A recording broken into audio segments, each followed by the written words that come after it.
Bismillah, ir-Rahman, ir-Rahim. Assalam alaikum wa rahmatullahi wa barakatuh. Chers frères et sœurs, bienvenue sur Vie de couple musulmane.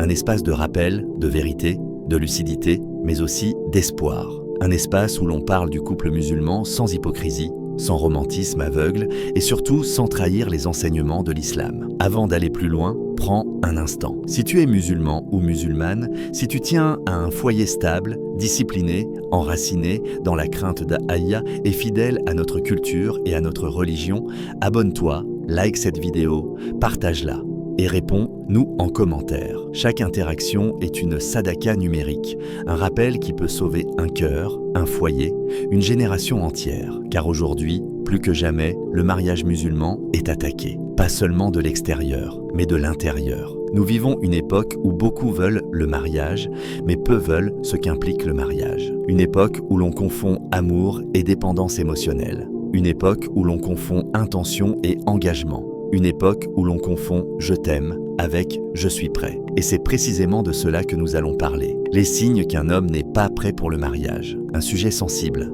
un sujet qui dérange, un sujet que beaucoup préfèrent éviter parce qu'il oblige à se regarder en face. Ici, il ne s'agit pas d'accuser les hommes, il ne s'agit pas de diaboliser les frères, il ne s'agit pas non plus de flatter les émotions des sœurs, il s'agit de vérité. Et en islam, la vérité est un acte d'adoration. Le mariage en islam n'a jamais été présenté comme un conte de fées. Il n'a jamais été réduit à une simple étape sociale. Il faut se marier avant tel âge. Il faut se marier pour être respecté.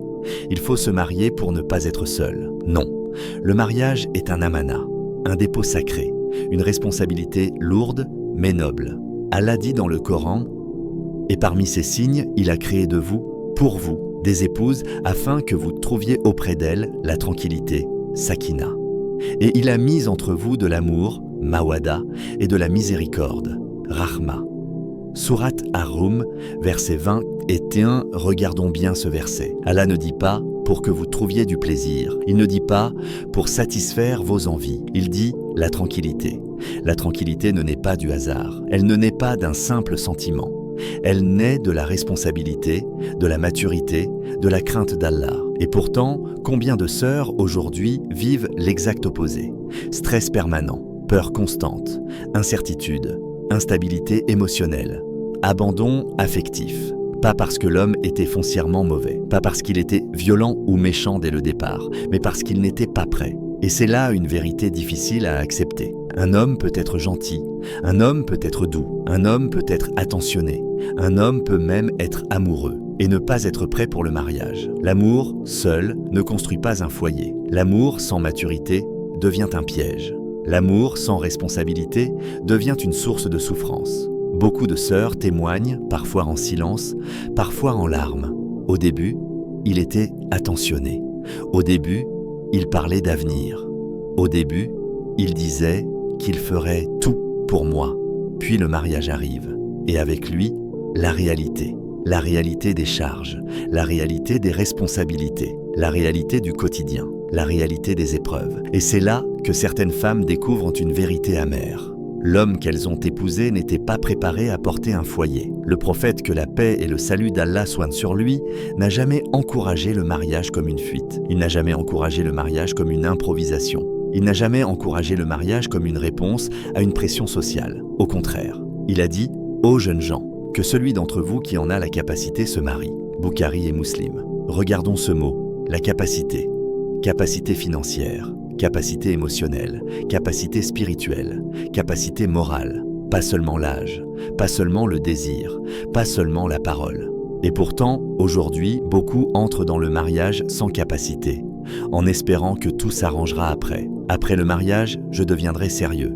Après le mariage, je changerai. Après le mariage, je me rapprocherai d'Allah. Mais le mariage ne transforme pas miraculeusement les cœurs. Il révèle ce qui était déjà là. Et c'est pour cela que ce sujet est crucial. Car reconnaître les signes qu'un homme n'est pas prêt, ce n'est pas briser des rêves. C'est éviter des drames. C'est protéger des femmes. C'est protéger des enfants à venir. C'est protéger la communauté musulmane. Nous vivons dans une époque où beaucoup veulent les droits du mariage, mais pas les devoirs du mariage. Beaucoup veulent être appelés maris, mais refusent d'emporter le poids. Et cela crée des foyers fragiles, des femmes épuisées, des enfants désorientés et une image déformée de l'islam.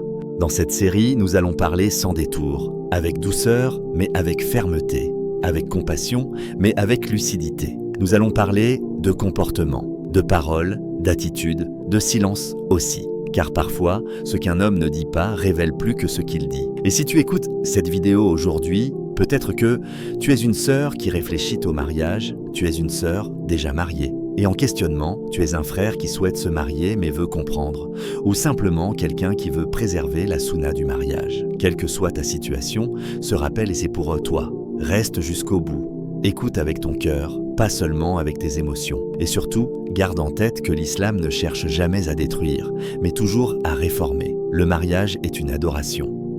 Et toute adoration demande préparation.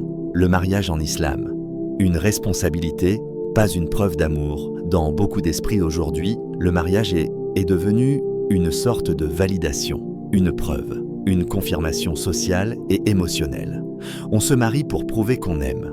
On se marie pour montrer qu'on est sérieux. On se marie pour rassurer une personne. On se marie pour calmer une peur, celle de perdre, celle d'être seul, celle d'être jugé. Mais l'islam n'a jamais présenté le mariage comme une preuve d'amour. Il l'a présenté comme une mission.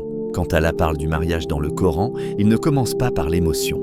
Il commence par le sens. Et parmi ces signes, il a créé pour vous, de vous-même, des épouses afin que vous trouviez auprès d'elles la tranquillité. Surat Ar-Rum, verset 21, le mot utilisé ici est sakina, la tranquillité, la stabilité intérieure, le repos du cœur. La sakina ne s'improvise pas. Elle ne naît pas d'une passion intense. Elle ne survient pas parce que deux personnes s'aiment fort. Elle naît quand chacun connaît sa place, ses devoirs, ses limites et surtout sa responsabilité devant Allah. Le mariage en islam n'est pas une scène romantique figée dans le temps. C'est un chemin long, parfois difficile, souvent éprouvant, mais profondément noble.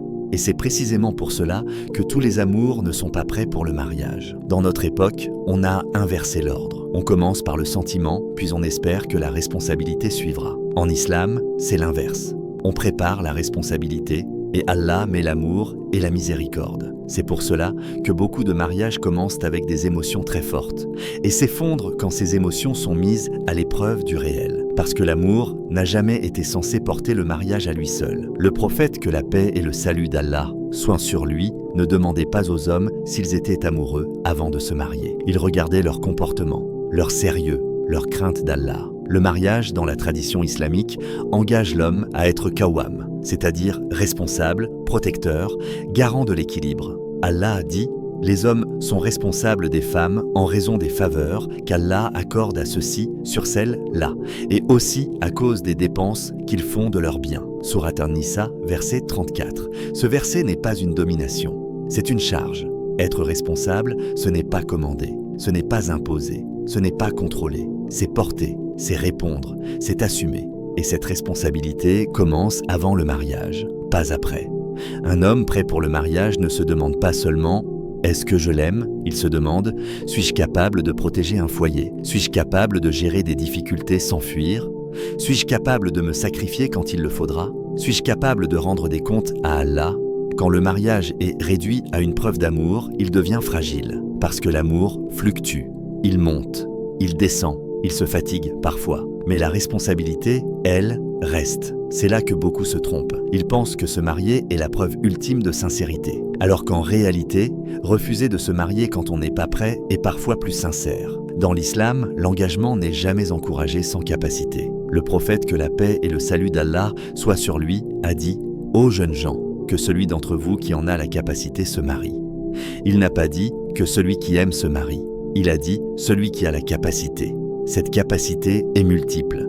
Il y a la capacité matérielle, bien sûr, mais il y a aussi la capacité émotionnelle et surtout la capacité spirituelle. Un homme peut aimer sincèrement une femme, mais ne pas être capable de supporter la pression d'un foyer. Un homme peut promettre fidélité, mais ne pas savoir gérer la frustration, la fatigue, les désaccords. Un homme peut vouloir bien faire, mais ne pas avoir été éduqué à la patience, au dialogue, à la responsabilité. Et l'islam ne ferme pas les yeux sur cela. Dans la vie réelle, combien de femmes disent « il m'aimait, mais il n'assumait rien. Il m'aimait, mais il fuyait les problèmes. Il m'aimait, mais il n'était jamais prêt. » Ces phrases reviennent sans cesse. parce que l'amour n'a pas été accompagné de préparation. Dans la tradition prophétique, le mariage est un acte d'adoration. Et toute adoration demande de la connaissance, de la discipline, de la constance. On ne prie pas sans apprendre la prière. On ne jeûne pas sans comprendre le jeûne. Pourquoi voudrait-on se marier sans comprendre le mariage ? Quand un homme voit le mariage uniquement comme une source de confort, une satisfaction personnelle, une reconnaissance sociale, il se prépare déjà à l'échec, parce que le mariage va lui demander l'inverse. Donner avant de recevoir, patienter avant de se plaindre, assumer avant d'exiger. Et cette réalité est souvent absente des discours modernes. On parle beaucoup d'amour, très peu de devoirs. On parle beaucoup de droits, très peu de responsabilités. Pourtant, le prophète, que la paix et le salut d'Allah soient sur lui, a clairement lié la valeur d'un homme à son comportement dans le foyer. Le meilleur d'entre vous est le meilleur envers sa famille. Pas le plus romantique, pas le plus passionné, mais le meilleur dans la constance, la patience, la responsabilité. Le mariage, en islam, est un terrain de vérité. Il révèle la maturité réelle. Il met à nu les intentions. Il montre si l'homme était prêt ou seulement enthousiaste. Et c'est pour cela que comprendre que le mariage est une responsabilité et non une preuve d'amour est fondamental avant d'aller plus loin. Car tant que cette idée n'est pas intégrée, les signes d'un homme non prêt resteront invisibles, même quand ils sont évidents. Premier signe, il fuit les responsabilités. Il y a un signe qui revient constamment dans presque tous les témoignages de mariage difficiles. Un signe que beaucoup minimisent au début. Un signe que l'on excuse, que l'on justifie, que l'on maquille avec de la patience et de l'espoir. La fuite des responsabilités, pas une fuite spectaculaire, pas forcément un abandon brutal, mais une fuite lente, silencieuse, presque invisible. Un homme pas prêt pour le mariage ne dit pas toujours « je ne veux pas assumer ». Il dit plutôt « on verra plus tard ». Ce n'est pas encore le moment. Fais-moi confiance. Allah facilitera. Ces phrases, prises seules, peuvent sembler rassurantes, mais répétées, évitées, utilisées comme réponse à tout, elles deviennent un signal, parce que le mariage n'est pas un projet flou, ce n'est pas une idée abstraite, c'est une réalité concrète, faite de décisions, d'efforts, de renoncements. Un homme prêt pour le mariage parle clairement, il ne sait pas tout, mais il ne fuit pas la discussion. Un homme pas prêt, lui, évite, il évite. Les conversations sur le logement, les discussions sur les finances, les projets à moyen et long terme, les responsabilités quotidiennes. Dès que le sujet devient sérieux, il change de ton, il plaisante, il reporte, il minimise. Et souvent, la sœur se dit « il est juste stressé, il a besoin de temps ». Tous les hommes sont comme ça. Mais le temps ne crée pas la responsabilité, il la révèle. Le prophète, que la paix et le salut d'Allah soient sur lui, a dit « chacun de vous est un berger, et chacun de vous sera interrogé sur son troupeau ». Bukhari et Muslim. Un berger qui fuit n'est pas un berger fatigué, c'est un berger non préparé. La responsabilité commence avant le mariage, pas après. Quand un homme ne sait pas gérer sa propre vie, il ne gérera pas un foyer par miracle. Regardons cela de manière très concrète. Un homme pas prêt n'a aucune vision claire de son travail, change constamment de direction sans plan dépenses, sans réfléchir, vit au jour le jour, sans structure. Et quand la question du mariage arrive, il espère que l'amour compensera le manque d'organisation. Mais l'amour ne paie pas un loyer. L'amour ne gère pas les factures. L'amour ne règle pas les urgences. Dans la vie réelle, beaucoup de sœurs racontent la même histoire. Avant le mariage, il promet, il rassure, il parle de projets vagues. Après le mariage, les responsabilités deviennent pesantes. Les charges deviennent source de tension. Et l'homme commence à se refermer, parce qu'il n'a jamais appris à porter. Exemple très courant, un frère travaille, mais de façon instable. Il change souvent d'emploi, il n'épargne pas, il n'anticipe rien. Quand on lui parle de mariage, il répond avec sincérité apparente « Allah facilitera ». Oui, Allah facilite, mais Allah n'aime pas la négligence. La confiance en Allah ne remplace pas l'effort, elle l'accompagne. Le prophète, que la paix et le salut d'Allah soient sur lui, a dit à un homme qui laissait son chameau sans l'attacher « Attache-le, puis place ta confiance en Allah ». Fuir les responsabilités sous couvert de tawakkul est une illusion dangereuse. Un homme prêt pour le mariage comprend que subvenir aux besoins est une adoration. Organiser sa vie est une responsabilité, prévoir est une forme de sagesse. Un homme pas prêt voit ces choses comme une pression injuste. Il se sent oppressé dès qu'on lui demande « As-tu réfléchi au logement ? Comment comptes-tu gérer les dépenses ? Quels sont tes projets ?» Et au lieu de répondre, il se braque, ou il accuse la sœur d'être trop exigeante. Mais en réalité, ce n'est pas de l'exigence, c'est de la lucidité. Le mariage n'est pas un refuge pour l'immaturité. Ce n'est pas une solution au désordre personnel. Un homme qui fuit ses responsabilités aujourd'hui les fuira demain, avec plus de pression, avec plus de conséquences. Et souvent, la fuite prend une autre forme après le mariage. Il n'est pas absent physiquement, il est absent mentalement. Il laisse la femme gérer seule les décisions importantes, les problèmes quotidiens. Il se replie, il se tait, il évite, et la femme se retrouve mariée. Mais seul, ce type d'homme n'est pas forcément mauvais, il est dépassé. Mais être dépassé n'excuse pas l'irresponsabilité. Dans l'islam, la responsabilité est un honneur, pas un fardeau injuste. Quand un homme fuit, ce n'est pas parce que la charge est trop lourde, c'est parce qu'il n'a jamais été préparé à la porter. Et la société actuelle n'aide pas. On encourage les hommes à rester adolescents le plus longtemps possible, à profiter, à éviter l'engagement, à repousser les obligations. Puis, soudainement, on leur demande d'être des piliers, sans transition, sans formation intérieure, sans rappel spirituel. Mais l'islam, lui, est clair. Le mariage est un pas vers plus de responsabilité, pas vers plus de confort personnel. Un homme prêt pour le mariage prend des décisions, même imparfaites, assume ses erreurs, cherche des solutions, ne se cache pas derrière le silence. Un homme pas prêt attend que les choses se fassent seul. Espère que la femme compensera, fuit les discussions sérieuses, vit dans l'instant. Et ce signe, s'il est ignoré avant le mariage, devient une source de grande souffrance après. Car le foyer ne pardonne pas longtemps l'absence de responsabilité.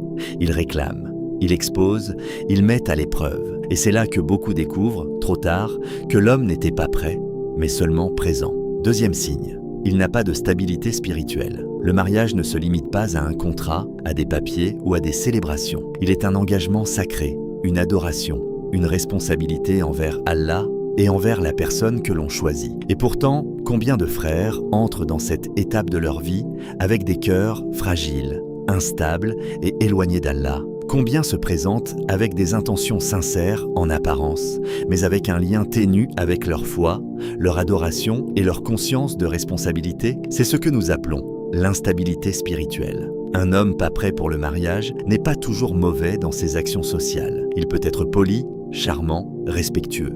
Mais sa relation avec Allah est faible, inconsistante. Il n'a pas la constance, ni la discipline, ni la profondeur spirituelle nécessaire pour construire un foyer solide. Les signes d'une instabilité spirituelle. Un homme spirituellement instable se caractérise souvent par la négligence de la prière. La prière est le pilier central de la vie d'un musulman. Un homme qui ne la respecte pas régulièrement ne construit pas son foyer sur une base solide.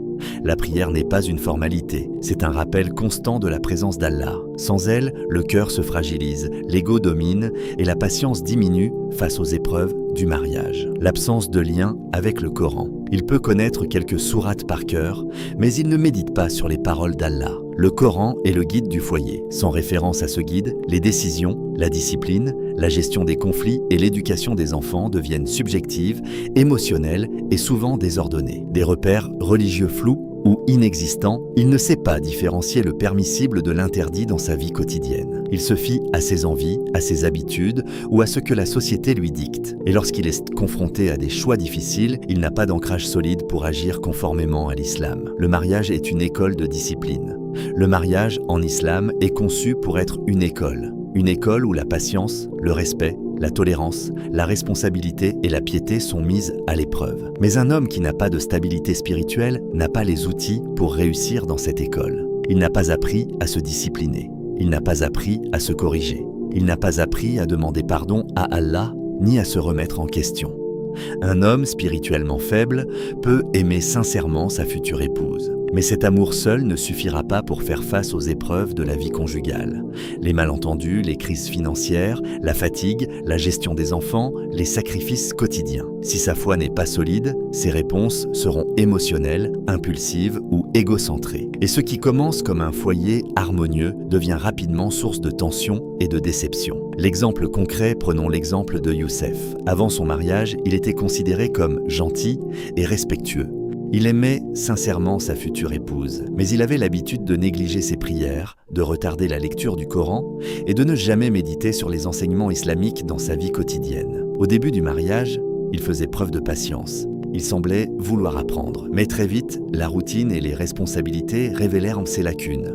Il se fâchait pour des détails mineurs. Il ne savait pas comment guider ses enfants dans la foi, il ne savait pas comment soutenir sa femme dans les moments de stress ou de maladie. Sa sincérité n'avait pas changé, mais son manque de discipline spirituelle a entraîné des conflits répétés et un foyer fragile. La responsabilité spirituelle d'un homme, l'islam enseigne clairement que l'homme est Qawwam, responsable de sa famille. Les hommes sont responsables des femmes. Sourate An-Nisa, verset 34. Mais cette responsabilité ne se limite pas à l'aspect matériel ou émotionnel. Elle commence par le développement spirituel personnel. Un homme qui n'a pas de stabilité spirituelle ne peut pas enseigner la prière à ses enfants. Un homme qui ne lit pas le Coran ne peut pas servir de guide moral à son foyer. Un homme qui néglige la crainte d'Allah ne peut pas résoudre les conflits avec justice et patience. Le foyer est une micro-société et le mari est son leader spirituel. Si ce leader est faible, les fondations de la maison deviennent fragiles. Les conséquences invisibles. L'absence de stabilité spirituelle ne se remarque pas toujours immédiatement. Souvent, elle se manifeste dans de petits gestes du quotidien. La frustration qui monte rapidement pour un petit désaccord. Le manque de cohérence dans les décisions. Le silence ou le repli au lieu d'un dialogue constructif, l'oubli des responsabilités éducatives et religieuses pour les enfants. Ces signes sont parfois ignorés par les femmes qui espèrent que l'homme changera après le mariage. Mais la réalité est que la croissance spirituelle prend du temps et elle demande volonté et effort avant le mariage, pas seulement après. Comment reconnaître la stabilité spirituelle ? Il existe des indicateurs simples pour discerner si un homme est prêt spirituellement, sa constance dans la prière et l'adoration, sa relation avec le Coran, lecture, méditation, application, sa manière de traiter les autres avec justice et bienveillance, sa capacité à reconnaître ses erreurs et à se corriger, sa vision du mariage, responsabilité avant plaisir. Un homme prêt spirituellement ne prétend pas être parfait, mais il travaille sur lui-même. Il sait que l'amour sans discipline spirituelle ne construit rien. L'enseignement islamique, le prophète, que la paix et le salut d'Allah soient sur lui, a dit « Le croyant le plus complet est celui qui a le meilleur comportement ».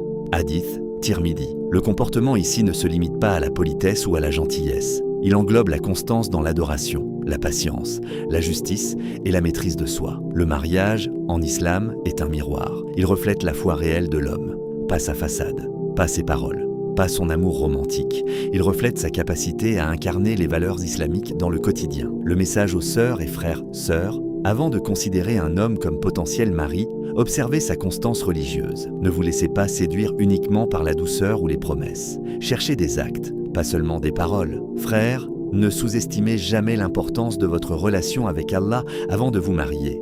Votre stabilité spirituelle sera le pilier de votre foyer. Ce n'est pas optionnel, c'est un devoir. Car sans stabilité spirituelle, les autres signes de responsabilité deviendront difficiles, voire impossibles à tenir. Troisième signe, il confond mariage et plaisir. Le mariage, combien de fois avons-nous entendu cette idée fausse ? Le mariage, c'est pour l'amour, pour le plaisir, pour le confort. Combien de frères et de sœurs entrent dans cette étape de la vie en croyant que tout doit être facile, léger et émotionnellement gratifiant à chaque instant. C'est là que réside le troisième signe révélateur d'un homme qui n'est pas prêt pour le mariage. Il confond mariage et plaisir, l'illusion de l'amour émotionnel. Beaucoup pensent que l'amour est la clé du mariage, qu'avec de l'amour, tout devient simple, qu'avec de l'amour, on peut surmonter toutes les difficultés. Mais l'islam nous enseigne que l'amour seul ne suffit pas. Le mariage n'est pas une romance. Il n'est pas un refuge pour les émotions. Il est un engagement, une responsabilité, une adoration. Un homme qui confond mariage et plaisir valorise surtout la beauté et la compagnie, plus que le respect et la loyauté, parle beaucoup de désirs et de gratification personnelle, attend que l'autre remplisse ses besoins émotionnels sans se donner réellement. C'est une approche superficielle et elle est dangereuse. Les conséquences dans la vie quotidienne. Imagine une scène classique. Il est charmant, attentionné au début, plein de promesses. Puis viennent les premiers défis, les finances, les responsabilités, la famille, la routine. Là, il commence à se plaindre, à se retirer, à critiquer ou à se concentrer uniquement sur ce qu'il perd dans ce mariage. Le mariage n'est pas une source de plaisir continu. Il est souvent fait de sacrifices, de compromis et parfois de fatigue. Un homme qui croit que le mariage est un terrain de plaisir constant sera frustré à chaque obstacle. Et cette frustration devient source de conflits, disputes répétées pour des détails, manque de respect envers la femme, incapacité à tenir ses engagements. Le rappel du prophète que la paix et le salut soient sur lui. Le prophète que la paix et le salut soient sur lui a dit « Le meilleur d'entre vous est celui qui est le meilleur envers sa famille. » Hadith Tirmidhi. Notez bien, il ne dit pas « celui qui est le meilleur pour son plaisir personnel », ni « celui qui reçoit le plus d'amour ». Il dit « celui qui est le meilleur envers sa famille ». Le mariage demande de la patience, du sacrifice, de l'attention constante aux besoins de l'autre et surtout une priorité à la responsabilité sur le plaisir personnel. Si un homme ne comprend pas cela avant le mariage, il va confondre son désir avec son devoir, sa satisfaction avec sa responsabilité, son confort avec sa mission. Et le foyer qu'il crée sera déséquilibré. Les signes concrets d'un homme qui confond mariage et plaisir. Il ne parle que de ce qu'il veut, jamais de ce qu'il doit. Les discussions sur les projets de vie, la famille ou la finance sont évitées. Tout est centré sur son confort et ses envies. Il met la priorité sur la satisfaction personnelle. Même de petits sacrifices deviennent un problème. Il considère la patience et l'effort comme des contraintes injustes. Il attend que l'autre comble ses besoins émotionnels, il oublie de donner le respect, l'écoute et l'attention nécessaires. L'amour devient un échange, pas un engagement. Il refuse le compromis. Le mariage demande des concessions. Celui qui confond mariage et plaisir ne peut pas les offrir. L'exemple réel, prenons le cas de Karim. Avant son mariage, Karim était charmant, drôle et toujours présent pour sa fiancée. Il disait « Je ferai tout pour toi, tu es la seule qui compte ». Mais après le mariage, les factures arrivent. Les disputes sur la gestion du temps commencent. Les responsabilités professionnelles et familiales pèsent. Karim découvre qu'il doit donner plus qu'il ne reçoit. Il découvre qu'il doit apprendre la patience, la discipline et le sacrifice. Et là, son comportement change. Il se plaint souvent. Il ignore certaines tâches. Il attend que sa femme fasse tout ce qu'il considère comme difficile. Le mariage, pour Karim, est devenu un poids et non plus une bénédiction. La différence entre amour et adoration. Dans l'islam, le mariage est une forme d'adoration. Un homme qui confond mariage et plaisir voit le mariage comme un droit personnel. Un homme prêt voit le mariage comme un devoir envers Allah et envers sa famille. Le plaisir n'est pas interdit, mais il est secondaire. Il survient lorsque l'homme remplit ses responsabilités correctement. Si un homme ne comprend pas cette hiérarchie, il place ses désirs avant ses devoirs. Et c'est là que les conflits apparaissent. L'impact sur la femme et le foyer. Une femme mariée à un homme qui confond mariage et plaisir ressent souvent frustration, solitude, émotionnelle, découragement face à l'inconstance. Et les enfants peuvent apercevoir cette instabilité. Manque de guidance spirituelle, absence de repères clairs, confusion sur les rôles et responsabilités. Le mariage devient un terrain de tension, non de sakina. Et pourtant, le signe était visible dès le début, si on avait su observer. Le rappel islamique et le devoir de vigilance, Allah nous enseignent que les actes ne valent que par les intentions. Hadith, Bukhari et Muslim. Si un homme entre dans le mariage avec l'intention de satisfaire ses désirs ou son plaisir, il se trompe sur la nature même de l'engagement. L'intention doit être de protéger, soutenir, élever, guider, tout le reste découle naturellement. L'amour, le respect, le plaisir partagé, la sakina. Un homme qui ne comprend pas cette hiérarchie avant le mariage devra apprendre par l'épreuve. Et trop souvent, la femme en paie le prix. Le conseil pratique. Pour reconnaître ce signe, observez la manière dont l'homme parle du mariage avant de s'engager. Écoutez s'il parle surtout de son confort et de son désir ou de ses responsabilités. Vérifiez sa capacité à se sacrifier, à planifier, à donner sans recevoir immédiatement. Voyez s'il comprend que le mariage est un engagement envers Allah, pas seulement une relation émotionnelle. Si ces qualités sont absentes, c'est un signal clair que l'homme n'est pas prêt pour le mariage. Quatrième signe, il n'est pas mature émotionnellement. Le mariage est un miroir. Il reflète non seulement la vie quotidienne, mais surtout l'état intérieur de l'homme. La fatigue s'accumule, les enfants pleurent, les factures arrivent. Et il existe une vérité que beaucoup ignorent jusqu'au moment où elle devient douloureusement évidente. L'homme qui n'est pas prêt émotionnellement ne peut pas soutenir un foyer. La maturité émotionnelle n'est pas une question d'âge. Elle ne se mesure pas à des années d'expérience ou à des diplômes. Elle se mesure à la capacité à gérer ses émotions, à contrôler ses réactions, à écouter et à comprendre l'autre, et à rester stable dans les épreuves. Un homme immature émotionnellement se laisse submerger par la colère, réagit par frustration ou silence, évite les conflits plutôt que de les résoudre, cherche constamment la gratification immédiate. Et ce comportement ne disparaît pas après le mariage. Il s'amplifie. Il se manifeste dans chaque décision, chaque discussion, chaque crise. Les signes avant le mariage. Avant même le mariage, un homme émotionnellement immature révèle souvent des signes, incapacité à gérer le stress. Quand un problème survient au travail, dans sa vie personnelle ou dans ses études, il s'effondre facilement. Il se plaint, se renferme ou devient agressif. Réactions disproportionnées aux critiques. Même une remarque constructive devient un motif de dispute ou de ressentiment. Manque de patience et d'empathie, il ne sait pas écouter vraiment. Il veut être entendu mais refuse de comprendre l'autre. Comportement impulsif, prendre des décisions sans réfléchir, promettre des choses sans plan, agir par colère ou par excitation. L'impact sur le mariage. Une fois mariés, ces traits deviennent sans des obstacles majeurs. Imaginez, les obligations quotidiennes se multiplient. L'homme immature émotionnellement s'emporte facilement, reproche tout et à tout le monde se replie sur lui-même quand la discussion devient sérieuse, laisse la femme gérer la plupart des problèmes seule. Le foyer devient une zone de tension constante. Et souvent, la femme est celle qui paie le plus lourd tribut émotionnellement. L'exemple concret, prenons le cas de Samir. Avant le mariage, Samir était charmant, toujours souriant, toujours disponible pour sa fiancée, mais il avait l'habitude de réagir impulsivement à la moindre frustration. Une remarque mal interprétée, une contrariété au travail, et il se mettait en colère ou s'isolait. Après le mariage, le stress du quotidien a amplifié ses réactions. Les disputes mineures sont devenues fréquentes. Sa femme a dû apprendre à prévoir ses réactions pour éviter le conflit. Samir n'était pas mauvais. Il aimait sincèrement sa femme. Mais il n'était pas prêt émotionnellement à gérer la vie à deux. La maturité émotionnelle dans l'islam. L'islam place la maturité émotionnelle au centre de la responsabilité d'un homme. Le croyant le plus parfait dans sa foi est celui qui est le meilleur de caractère.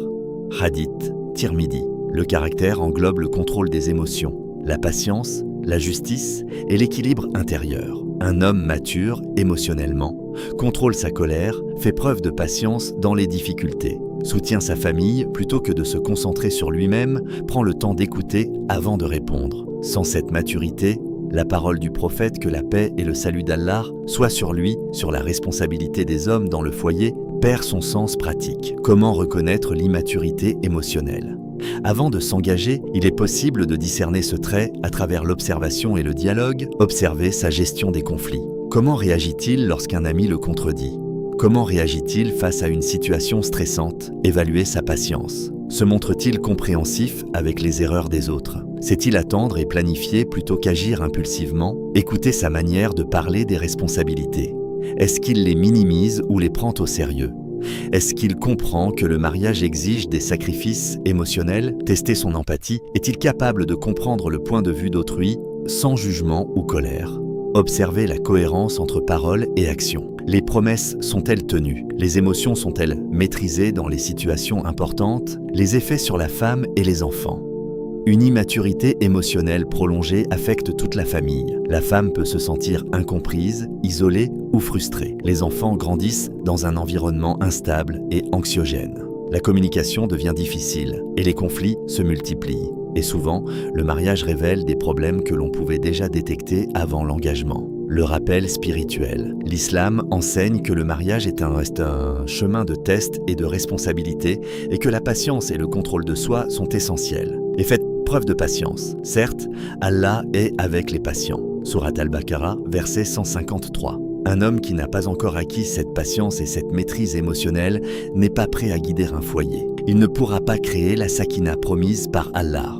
L'importance de la préparation. La maturité émotionnelle ne se développe pas par magie. Elle se travaille par la prière régulière et la méditation sur le Coran, par l'apprentissage de la patience et de la gestion de la colère, par l'expérience consciente et le contrôle de soi par la volonté de se corriger et de s'améliorer. Avant le mariage, l'homme doit se connaître, se maîtriser et se renforcer. Le mariage n'est pas le moment pour apprendre à gérer ses émotions. Il est le moment où les émotions sont testées. Message aux frères et sœurs. Observez attentivement la façon dont il gère ses émotions, ses réactions au stress et ses disputes. Ce sont des indices précieux de sa maturité. Frères, travaillez sur vous-même avant le mariage. Soyez capable de supporter les épreuves émotionnelles et de protéger votre foyer de vos propres excès. Le mariage est une école, mais il est injuste de commencer cette école sans préparation émotionnelle. Les causes profondes qui font qu'un homme n'est pas prêt pour le mariage. Avant de juger ou de se décourager, il est essentiel de comprendre pourquoi un homme peut ne pas être prêt pour le mariage. Souvent, ce n'est pas simplement une question de caractère ou de mauvaise volonté. Il y a des causes profondes, liées à la société, à l'éducation, à la spiritualité et à la pression personnelle. Comprendre ces causes permet non seulement de prévenir les erreurs, mais aussi de guider les frères et sœurs vers une prise de conscience réelle, conformément à l'islam. Une éducation lacunaire, l'une des causes les plus fréquentes, une éducation insuffisante à la responsabilité et à la vie adulte. Dans beaucoup de familles, surtout aujourd'hui, les garçons sont surprotégés. On ne leur apprend pas à gérer l'argent, on ne leur apprend pas à prendre des décisions difficiles, on ne leur enseigne pas la patience ou le contrôle des émotions. Résultat, un adulte qui n'a jamais été confronté à ses limites. Il peut être brillant, intelligent, même très pieux superficiellement, mais incapable de gérer un foyer. Le prophète, que la paix et le salut d'Allah soient sur lui, a clairement lié la capacité à se marier à la préparation personnelle, aux jeunes gens, que celui d'entre vous qui en a la capacité se marie. Bukhari et Muslim. La capacité n'est pas simplement financière, elle inclut la maturité, la discipline et la stabilité émotionnelle et spirituelle. Les influences sociales et médiatiques. La société moderne pousse beaucoup d'hommes à retarder la responsabilité. La culture de la consommation et du plaisir immédiat. Les modèles médiatiques qui glorifient l'égoïsme, l'indépendance excessive et la légèreté dans les relations. Les influences amicales qui valorisent profiter de la vie avant toute responsabilité, ces facteurs créent une confusion sur la nature réelle du mariage. L'homme grandit en pensant que le mariage est une étape secondaire, une formalité ou pire, un outil pour satisfaire ses désirs. Ainsi, lorsqu'il rencontre la réalité du mariage, il est dépassé, il refuse les responsabilités, il perd patience. C'est une conséquence directe d'une éducation sociale et émotionnelle incomplète, la faiblesse spirituelle. Nous avons déjà évoqué l'instabilité spirituelle, mais il est important de comprendre pourquoi elle survient. Un homme éloigné de sa foi n'a jamais internalisé la discipline religieuse, n'a jamais appris à gérer ses désirs à travers la crainte d'Allah, ne comprend pas que chaque responsabilité conjugale est un acte d'adoration. Sans cette structure spirituelle, le mariage devient pour lui un fardeau, un stress ou un moyen de recherche de plaisir. Allah dit dans le Coran: les hommes sont responsables des femmes. Sourate An-Nisa, verset 34. Mais cette responsabilité repose sur une stabilité spirituelle préalable. Si elle est absente, toutes les autres compétences s'effondrent sous pression.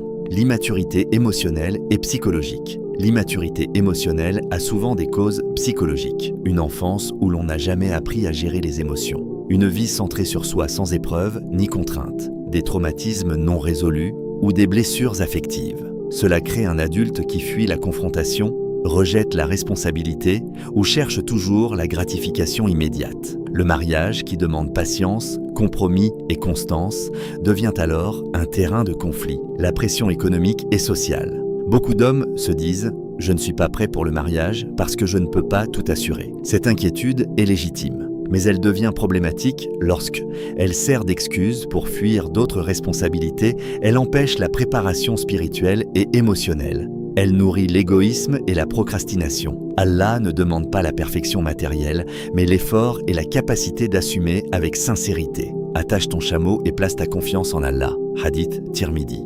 La préparation matérielle est importante, mais la préparation spirituelle et émotionnelle est primordiale. Le manque de modèle et de guidance. Dans beaucoup de contextes, les jeunes hommes n'ont pas de modèle solide de mariage islamique. Ils voient des mariages dysfonctionnels autour d'eux, ils ne bénéficient pas d'un mentor ou d'un guide. Ils n'apprennent pas comment conjuguer piété, responsabilité et amour.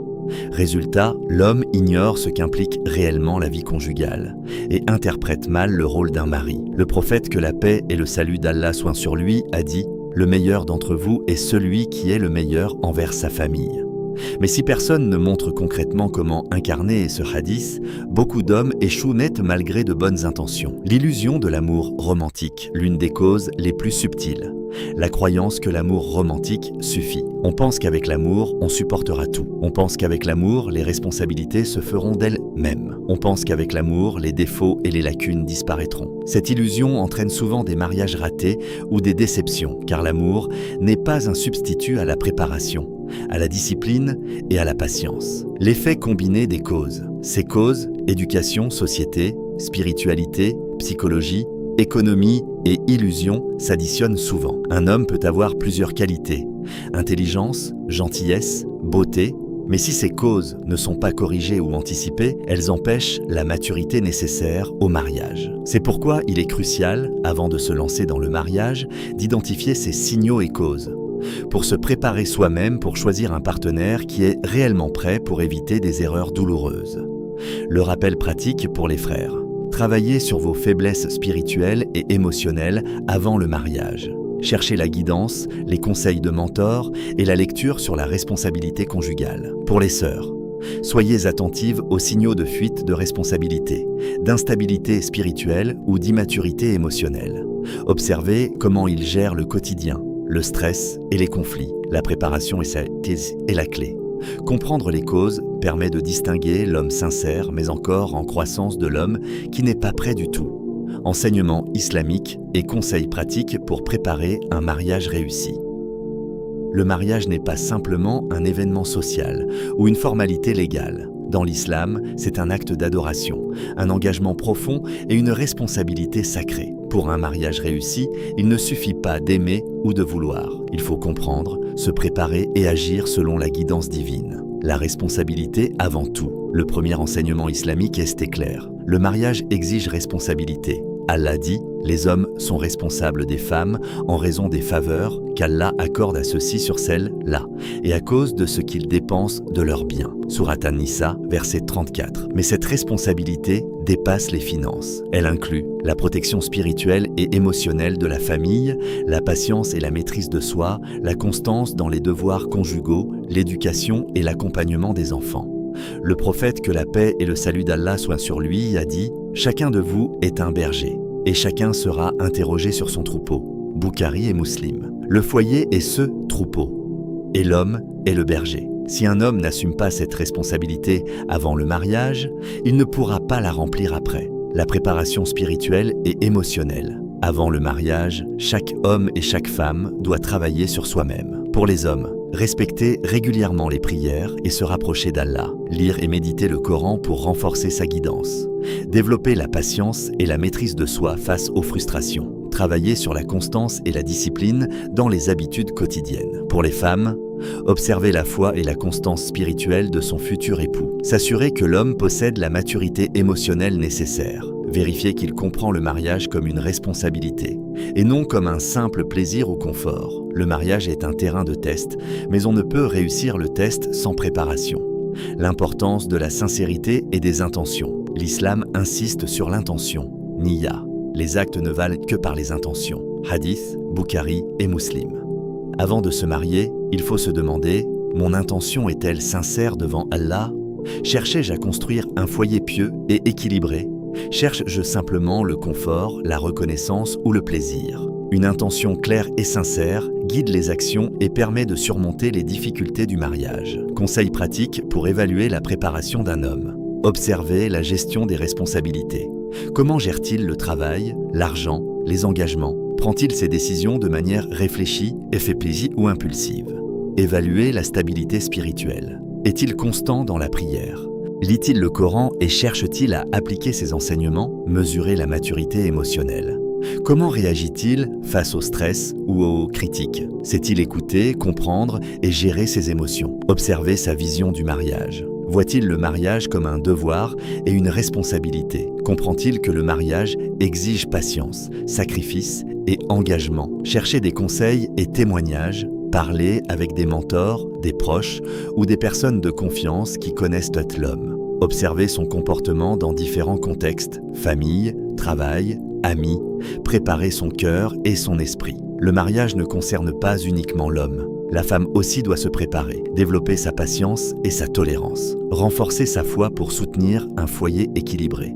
Comprendre le rôle du mari et de la femme dans le cadre islamique. Être prête à construire un foyer basé sur le respect, l'amour et la guidance divine. L'importance de la communication. Une communication claire avant le mariage est essentielle. Parler ouvertement des finances, des projets, des enfants et de la vie quotidienne. Discuter des valeurs et des attentes spirituelles. Aborder les inquiétudes, les doutes et les limites personnelles. Un homme qui fuit ces discussions montre un signe clair de non-préparation. l'équilibre entre amour et responsabilité. L'amour est un cadeau précieux, mais il n'est pas suffisant. Le mariage exige de la discipline et de la constance. L'amour naît et se renforce quand la responsabilité est remplie. La sakina, la tranquillité promise par Allah, découle de la patience, de la fidélité et du respect mutuel. Un homme qui cherche uniquement le plaisir ou l'affection immédiate n'est pas prêt. Un homme prêt comprend que l'amour est une conséquence de ses actions, pas la base du mariage. L'importance de la guidance prophétique, le prophète, que la paix et le salut d'Allah soient sur lui, a donné des enseignements clairs pour préparer un mariage réussi. Rechercher un partenaire pieux et responsable. Ne pas se précipiter par désir ou émotion passagère. Vérifier les capacités financières, émotionnelles et spirituelles avant l'engagement.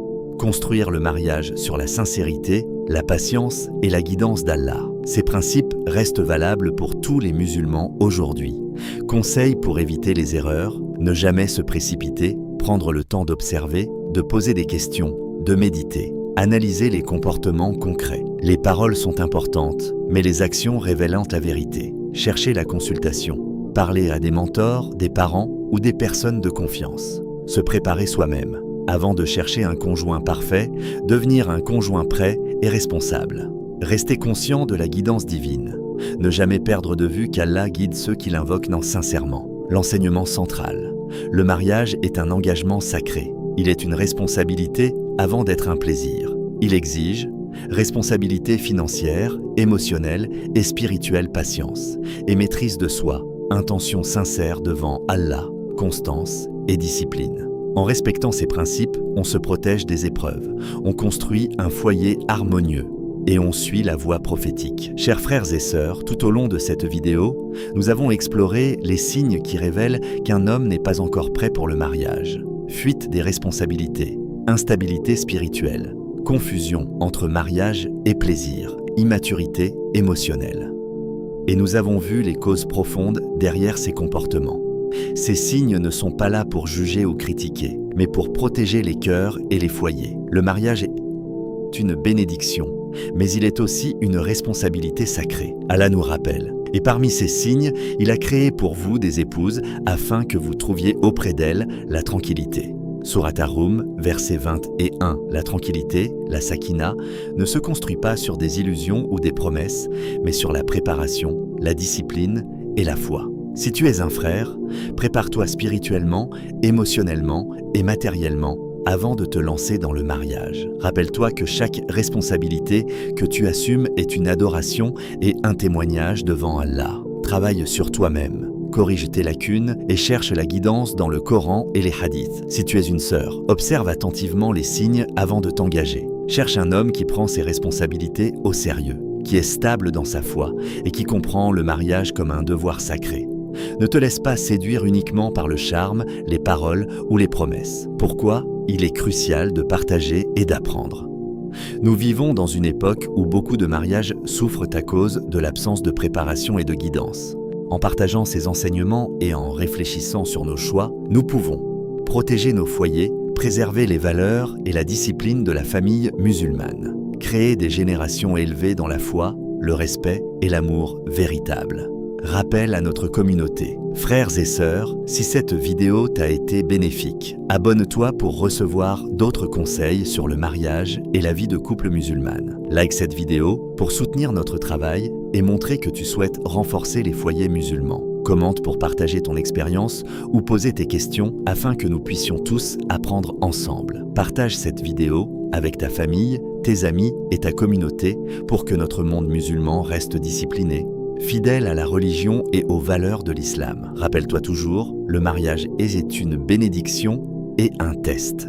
Choisir le bon moment, le bon partenaire et se préparer correctement, c'est honorer Allah et protéger son cœur et celui de son futur foyer. Ne précipite jamais ce qui est sacré. Travaille sur toi-même, observe attentivement et fais confiance à Allah dans le processus. Ainsi, le mariage deviendra un refuge de paix, d'amour et de sakina, et non une source de désillusion ou de souffrance. Bismillah, en suivant ces conseils et enseignements, nous pouvons tous contribuer à un monde musulman fort, fidèle et guidé par la lumière de l'islam.